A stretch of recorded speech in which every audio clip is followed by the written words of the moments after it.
Hello everybody, Sparkster1701 here. And I recently reached 100 viewers have subscribed to my channel. I want to thank each and every one of you who has subscribed. You help me keep this channel going, and I appreciate your continued loyalties. Let's hope we can shoot for 200 by this time next year. What do you say?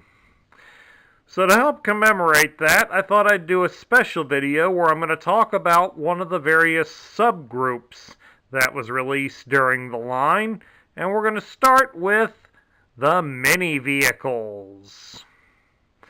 The mini vehicles, as you can see, all of them here, they started to be released in 1984 with the first wave of the toys. They would also be released in 1985 and 1986. They would then be discontinued in 1987, and they would get replaced by more gimmicky type Transformers, like the Throttlebots.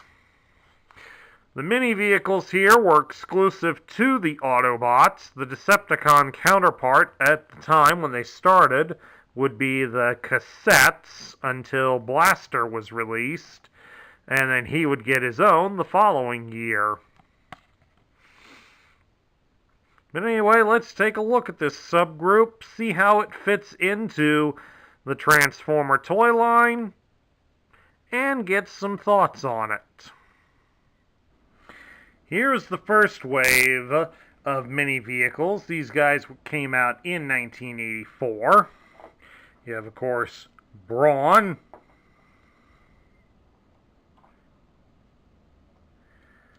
We have Gears.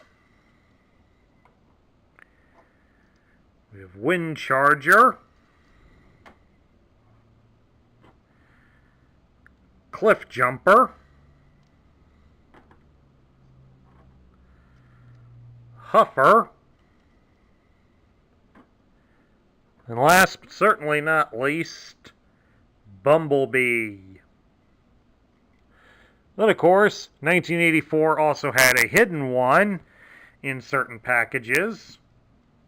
We had the rare and sometimes seldom seen Bumblejumper, as he's often called by the fans, because he would be packaged in the cards for Cliffjumper or Bumblebee. And of course, there were also a couple of other special ones slid in, as occasionally Cliffjumper would be found, get your head up, in yellow, or even Bumblebee would be released in red. Now, there also are reports that there were some blue Bumblebees also released, and that's true in some of the Latin American countries. There were a lot of blue Bumblebee characters released, not necessarily for the Transformers, but they are out there. But if you can find an American one still on the card, you can imagine that's worth quite a lot of money. It also helped that these guys formed a central bit of got a lot of characterization in the 1980s cartoon. They featured quite frequently in many of the episodes. So that helped make them brisk sellers, especially with the fact that they were the low-cost Autobots. You could easily nag your parents back then into buying you one of these guys. While in 1985, we only got 5 guys, they helped further diversify the line, especially with their very unique alternate modes. We got Beachcomber, Cosmos, Powerglide,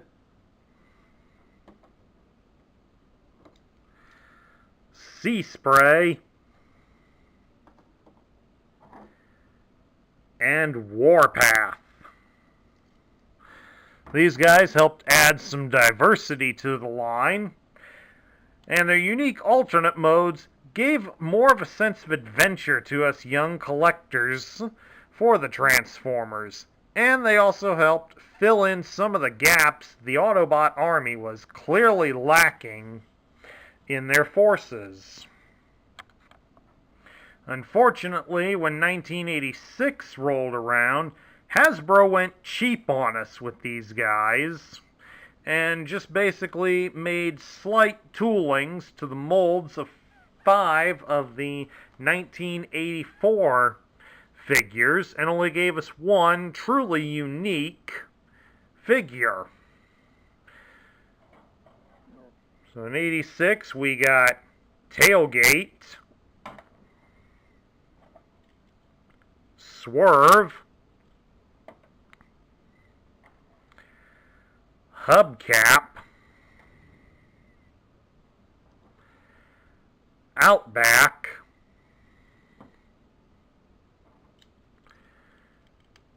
Pipes, and the only unique figure, Wheelie. With the exception of Wheelie, the other guys here rarely got a chance to be featured in a lot of the media. But from the way many of their tech specs describe them, most of them really aren't fit to be warriors in the battlefield. So, I mean, you got Hubcap here, he's a con artist. And Outback here doesn't follow orders. Pipes collects all the junk you see on TV. Swerve daydreams while he drives.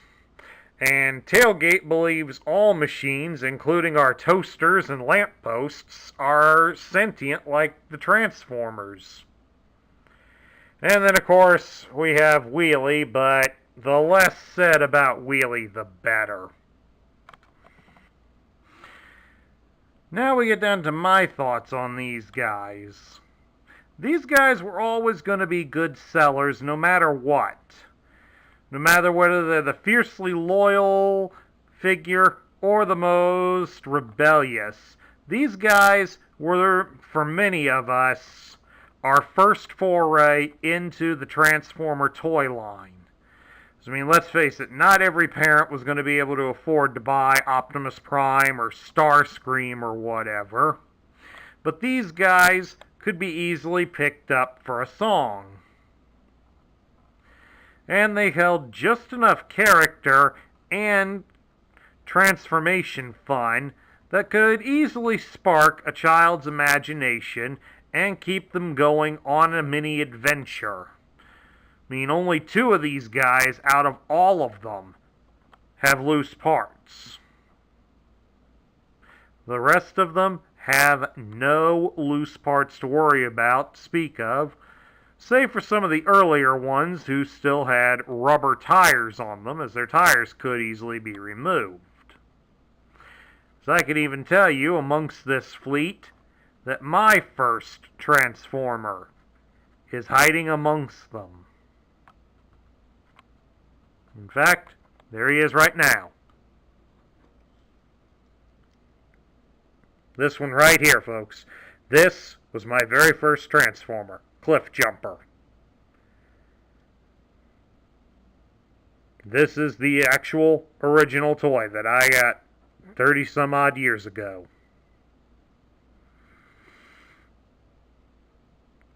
So, this does hold some special fond memories for me on it.